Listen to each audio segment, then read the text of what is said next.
Olá, amigos! Estamos aqui mais uma vez. Um prazer estarmos juntos. A última vez, o Padre Wellington esteve aí sozinho. Um prazer estar de volta para o nosso programa semanal Nada Mais Belo. A gente busca conhecer cada vez mais as maravilhas e os segredos da nossa fé. Eu sou o João Alfredo, jornalista e advogado. É o Padre Wellington, nosso pároco da paróquia Nossa Senhora do Carmo, diocese de Paracatu.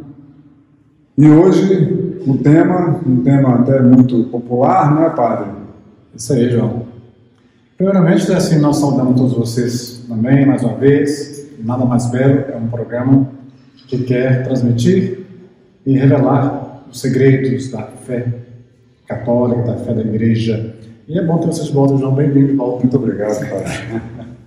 Perdoe a ausência. Tá. Sabe, assim, que uma coisa que as pessoas às vezes perguntam é sobre os anjos. Porque no programa anterior nós falávamos sobre a criação, né? Essa criação, então, ela basicamente inclui também os anjos, que são aqueles seres invisíveis. Mas aí a pergunta é assim, e os anjos que, houve anjos que pecaram, e é possível um anjo pecar, já que eles são mais perfeitos do que nós, e assim, se é possível eles pecarem, como aconteceu isso, né? Então, assim, mais ou menos aí, a gente vai falar hoje sobre isso. Primeiro, tem que dizer que os anjos não são, assim, um dogma científico, né? Não tem como comprovar na ciência, mas é igual um dia que um filósofo pegou, assim, um cadáver, e aí ele queria achar a alma lá, não vai achar a alma no cadáver, porque a alma não é material. Queria dessecar o defunto e encontrar a alma. Queria dessecar o defunto, Então, se você dissecar aí qualquer produto humano, né, da ciência, a gente não vai encontrar os anjos, não tem jeito. Mas os anjos, como nós vimos no programa passado, eles são uma realidade presente nas Escrituras, né, João? Por exemplo, se você apresentar os anjos, São Miguel, por exemplo, no livro do Apocalipse, fala muito sobre ele. O anjo Gabriel, né, inclusive, o arcanjo Gabriel, que fez a anunciação à Nossa Senhora. Então, os anjos todos, quando, por exemplo, aí, Abraão pegou-se um punhal para matar o filho, o anjo falou assim, passa, Abraão. O anjo que falou isso em Gênesis. Então, o que os anjos são presentes, isso são, né? Não há que negar. Sim. E o livro do Gênesis, capítulo 3, versículo 5, fala um pouquinho sobre aquele diálogo, lembra aquele diálogo lá entre Eva e a serpente, que ali simbolizava o mal. Naquele diálogo, a promessa feita pela serpente a Eva era essa, assim: se você comer desse fruto, vocês serão como deuses. Mas a Eva também faz aquele trem desse, nunca vi, né? Quem vai acreditar numa coisa dessa, gente? Comendo um fruto. Primeira fake news Pois uma grande fake news nisso. E vocês serão como deuses. Agora, essa tentação dele, que falou para Eva ali, que sereis como deuses, é na verdade talvez o que aquele anjo queria, né? Eles foram criados bons, porque de Deus, claro, não é nada ruim. Deus não pode criar algo ruim. Das mãos do Senhor, a existência é algo bom, né? Se Deus criou os anjos, então os anjos eram bons. Não há razão para dizer, para falar que os anjos não eram bons, né? Eles eram bons, sim. Só que os anjos tinham e têm algo que nós conhecemos muito bem, eu, você, todos nós, que é a liberdade. No caso da liberdade dos anjos, é ainda mais perfeita do que a nossa liberdade, porque a nossa liberdade, ela é impactada por várias coisas.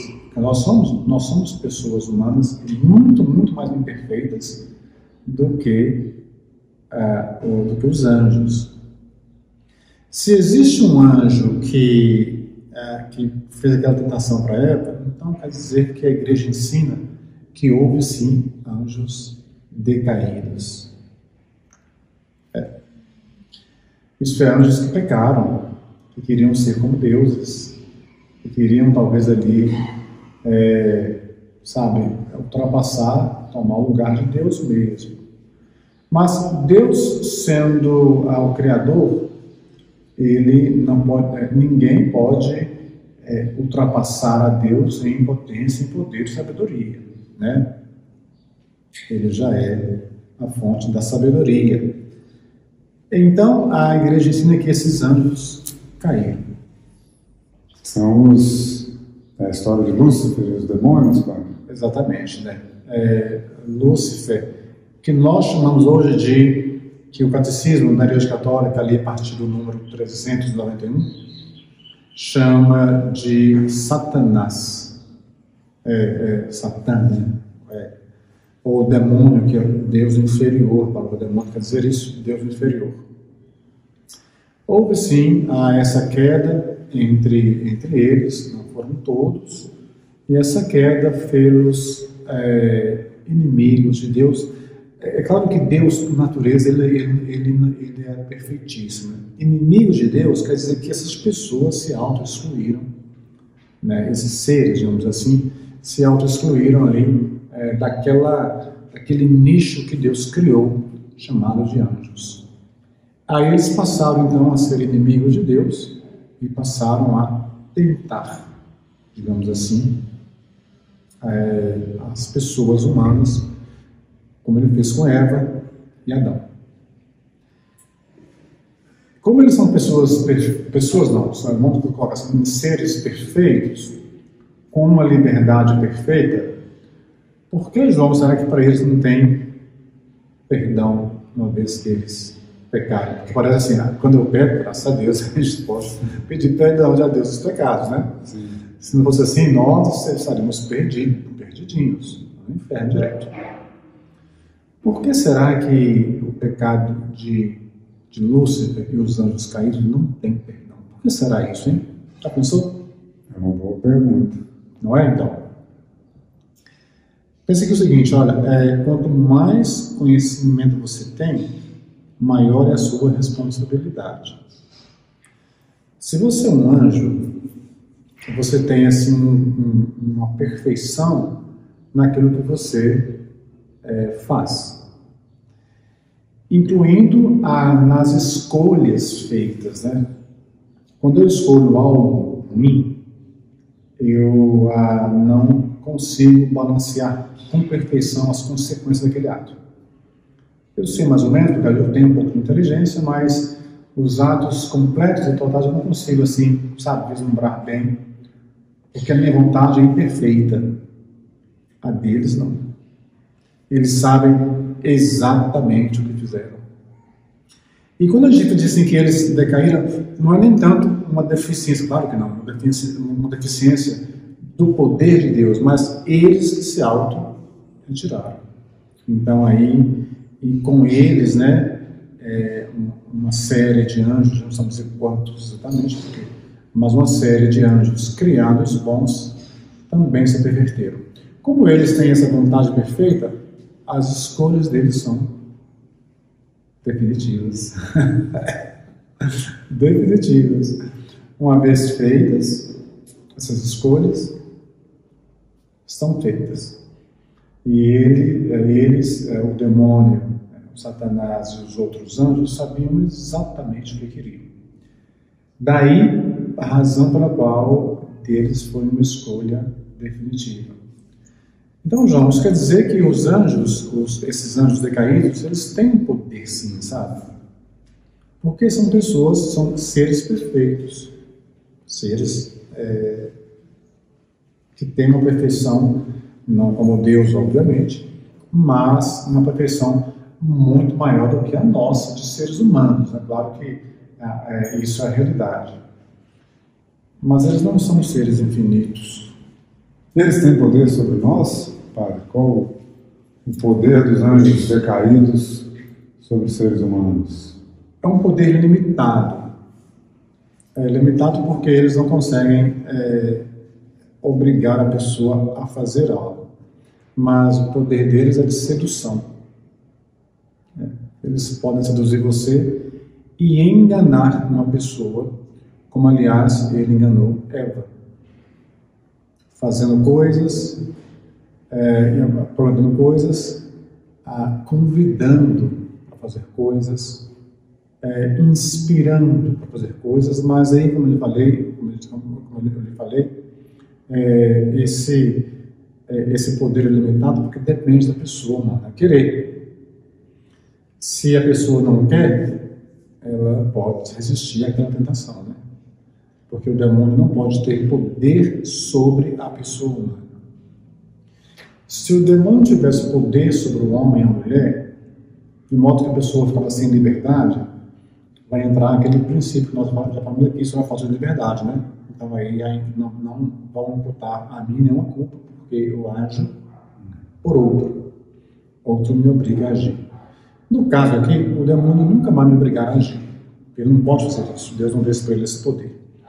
O poder dele é de sugerir e enfeitiçar a pessoa humana, de modo que ela faça as sugestões que ele está dizendo ali, né? Por isso que quando nós pecamos, atendendo às sugestões do diabo, nós podemos pedir perdão a Deus. Não só podemos, como também nós alcançamos o perdão de Deus, né? Mais ainda pelo sangue de Jesus. Isso enquanto estivermos nessa vida, né, Padre? Depois da morte, está consolidado também nossas escolhas. Exatamente, você pegou aí. Depois da morte não é mais possível conversão. É agora. E nem pedir perdão dos pecados, né? O tempo é agora, né? Nós vamos estar, eu vou falar algo muito interessante, porque quando nós morrermos, vamos estar no mesmo, vamos dizer assim, estado dos anjos, né? Não seremos anjos, seremos sempre homens, mas o mesmo estado deles, né? Então, para nós também não vai ter uma outra chance que não é essa que nós estamos vivendo agora. Por isso é que quando Jesus nasceu por nós, no seio de Maria, ele instituiu o sacramento da penitência, da confissão, para que a gente possa pedir perdão dos pecados. Porque depois que passar esta vida, você penir. O problema é que a gente não sabe quando é que ela vai passar, né, Padre? Pode ser velhinho numa cama, pode ser amanhã, atravessando uma rua. E eu posso não ter tempo de pedir a Deus perdão. Sim. Então, assim, o que acontece? Se você esperar demais, não, vou fazer tudo que tem que fazer, e amanhã, vai. E vai que não dá tempo de pedir perdão, né? Não é que a gente quer isso não, viu? Mas vai que não dá tempo daí que as pessoas, então é preciso fazer agora. Então, nos anjos não tem mais jeito, é aquilo mesmo, né? E o inferno, que a gente chama de inferno, que seria a coisa mais trágica possível para o ser humano, é quando a pessoa totalmente se afasta para sempre de Deus. Deus me livre disso. Não, assim não está. Então, esses anjos acontecem isso com eles. Por isso que a gente fala assim que o inferno é a ausência total da esperança. Porque lembra que a gente tem a esperança, né? A gente pega. Nós temos esperança. Então, a gente vai aqui pedindo a Deus o perdão. Então, é isso aí. A igreja ensina isso para a gente, né? Nós somos anjos. E a gente, inclusive o Concílio de Latrão, no ano de 469, fala sobre que os diabolos, em inglês, em latim, o diabo era sim um anjo bom. Mas depois escolheu um outro caminho. Então, esse é o tempo, né? Agora, não depois. Isso aí, obrigado. Vamos aproveitar então esse tempo, né, Padre? Até a semana que vem para refletirmos sobre essas mensagens mandarmos nossas perguntas e também buscar perdão dos pecados, né, Padre? Tem tempo, né, João? Tem tempo, até a semana que vem tem muito tempo. Agradecemos mais uma vez, esperamos estar todos aqui junto com vocês da próxima vez. Fiquem todos com Deus. Tchau, tchau.